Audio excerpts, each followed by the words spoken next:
La importancia del cuidado de la biodiversidad nos interesa porque la biodiversidad para nosotros tiene tres valores. Uno es el valor económico.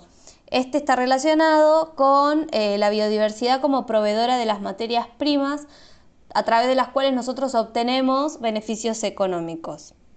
¿Por qué? Por el comercio de estas materias primas. Por otro lado tenemos el valor ecológico, que es la conexión entre la biodiversidad, las funciones ecológicas y los servicios naturales, que depende de las estructuras de los ecosistemas, de la existencia de diferentes hábitats y de la variedad de especies. Este valor ecológico lo podemos ver en la importancia que tiene para cada población la preservación de su hábitat.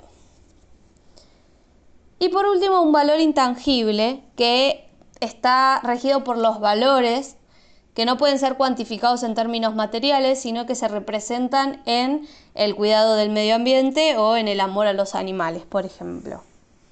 Una de las preguntas que nos vamos a hacer es ¿por qué perdemos biodiversidad? Sabemos que como consecuencia del proceso evolutivo han surgido nuevas especies, pero que hoy en día, por los cambios climáticos, por la explotación de los recursos o por el no cuidado del ambiente, estamos perdiendo algunas especies, tanto de animales como de plantas. Una de las causas es la pérdida del hábitat.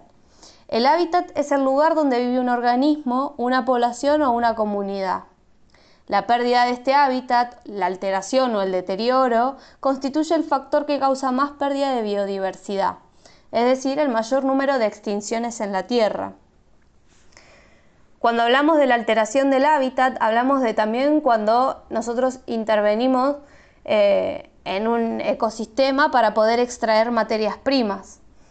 Y lo hacemos de forma desmedida, ¿sí? A esto lo vamos a llamar sobreexplotación, que es la segunda causa de la pérdida de biodiversidad.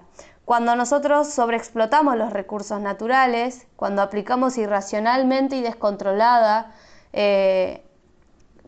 las prácticas extractivas de los recursos naturales, lo que estamos haciendo es modificar un ecosistema en donde viven muchas especies animales o de plantas y tras esa alteración podemos provocar su extinción. Cuando hablamos de prácticas extractivas hablamos de cuando, por ejemplo, hacemos la pesca industrializada, que es decir, quitar una población de peces en toneladas del mar para poder nosotros consumirlo o poder comercializarlo. O mismo también sucede en las zonas de montañas donde se hace la explotación minera, donde se utilizan recursos que dañan el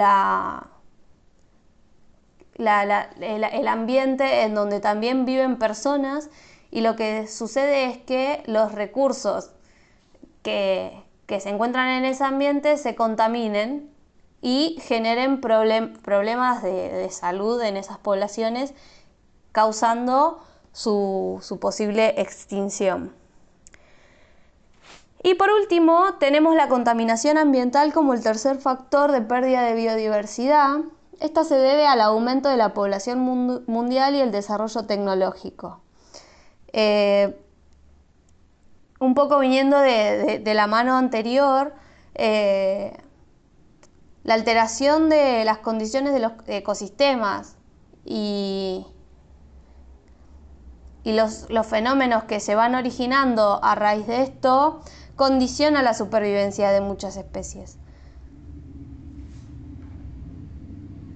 Ahora podemos ver que se ha diseñado un sistema de categorías mediante los cuales se puede saber cuándo una especie se encuentra fuera de peligro y progresivamente esa nomenclatura va aumentando hasta saber cuándo una especie finalmente se extinguió.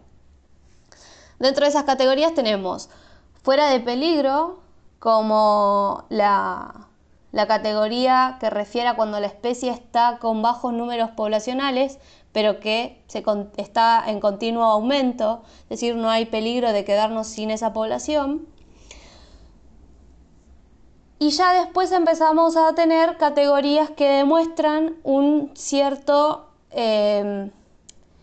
temor a que esa especie comience a disminuirse progresivamente hasta quedar extinguida. Dentro de eso tenemos las dependientes de la conservación, casi amenazadas y de preocupación menor, que son categorías utilizadas para las especies de menor riesgo. Las vulnerables, que es cuando la especie está en un continuo retroceso numérico, pero con poblaciones todavía abundantes. Las poblaciones que están en peligro, que son aquellas que están en continuo retroceso numérico y con bajo número poblacional. En peligro crítico, que son cuando quedan pocos individuos y su extinción es inminente si no se toman medidas urgentes. Extinta en estado silvestre, cuando la población no se encuentra ya habitando la naturaleza, pero se conserva la especie en una zona de cautiverio, diseñada y pensada para el cuidado de esa especie. Y por último tenemos la clasificación de la especie extinta, cuando ha desaparecido de la naturaleza y no se cuenta con poblaciones en cautiverio tampoco. Es decir, cuando ya no tenemos contacto con esa población ni siquiera en la naturaleza ni en la zona de cautiverio que estaba pensada para que esa población continúe viviendo. Esos son los conceptos más importantes y la idea de cada uno. Espero que les sirva. Un beso.